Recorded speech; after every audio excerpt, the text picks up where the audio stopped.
Ladies and gentlemen, Mark Emery.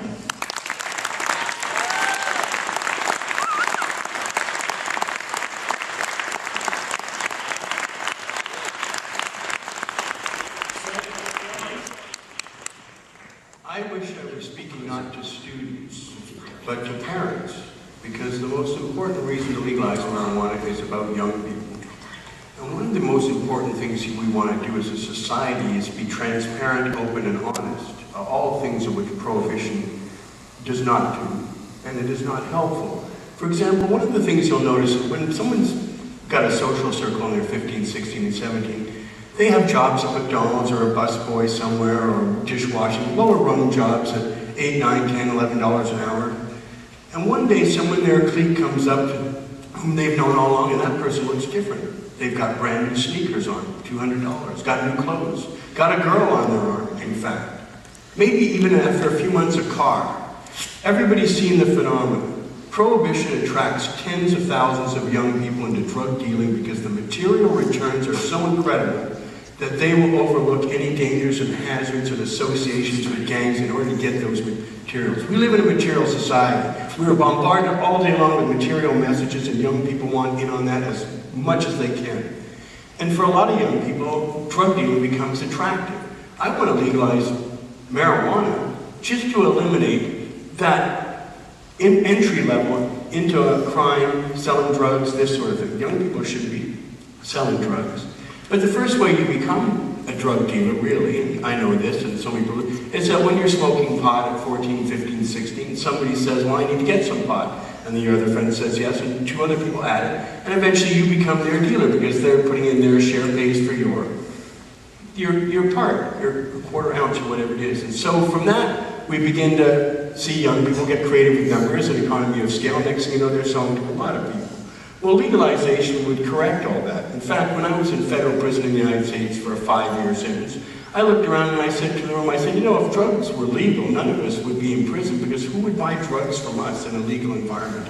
None of us are qualified to sell drugs. How desperate must people be to buy drugs if they're buying them from us? They should be buying them from responsible, producers who are guaranteeing what the product is and what the quality is. And so it goes. If you think about when people say they're against legalization, what they're really saying is that you, or someone you know, or someone like you, should be therefore punished.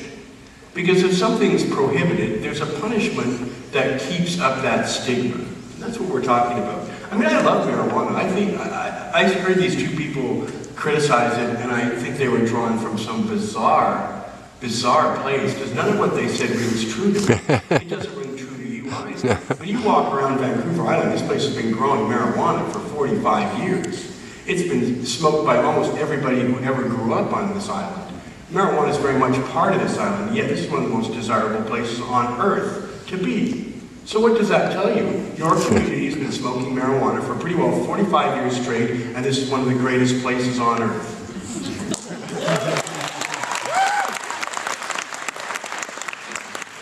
And it's going to get better, because when we legalize marijuana, we're going to see the price plummet.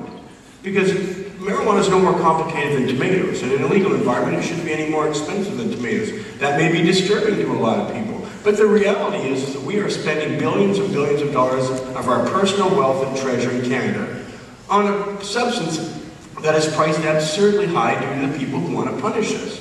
So in a sense, the people who don't smoke marijuana, who don't even want to give us the dignity of being considered a culture, or give us the status of being free human beings allowed to make autonomous choices of our own body and of our own money.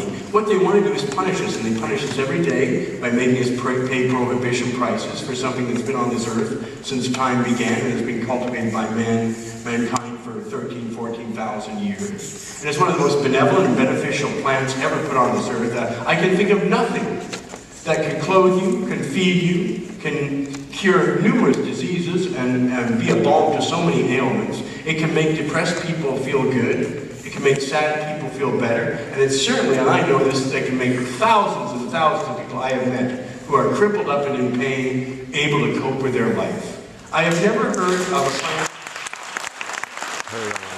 that offers more. And yet our detractors make it look like we're less than regular people, like we've got a vice, like we've got a moral failing. like as if our interest in marijuana is based on some fantasy or delusion. And none of that is true. None of us smoke marijuana out of compulsion. We all choose to make these decisions. We all choose the benefit we get from marijuana. And it's extremely varied and wide. Please talk to the people outside afterwards and ask them, why do you like marijuana? What does it do for you? And you're going to find 10 seconds. Hundreds and hundreds of answers that validate our faith in marijuana. It does so much for so many people. It is a crime that it is illegal.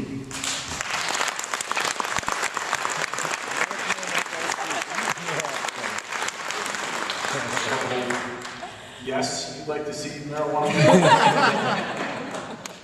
I'd like to see it destigmatized. I mean, you know, in Vancouver, we've got a nice scene. We've got 60 dispensaries selling marijuana at the cheapest prices in the Western Hemisphere. Marijuana is not by any means scarce, and we've got, you know, lounges where people can consume and pizza joints where you can get your pizza. If you want to see what legalization looks like, look at Vancouver. Vancouver is far more legal than any other place in Canada, and I would suggest even more so legal than it is in Seattle. We will talk about Vancouver a little later. That was a yes or no. Okay, so there are our 4 panelists. I'm going to ask that we all stay seated and not go over to the podium. Is that okay? Sorry. I'm okay with it.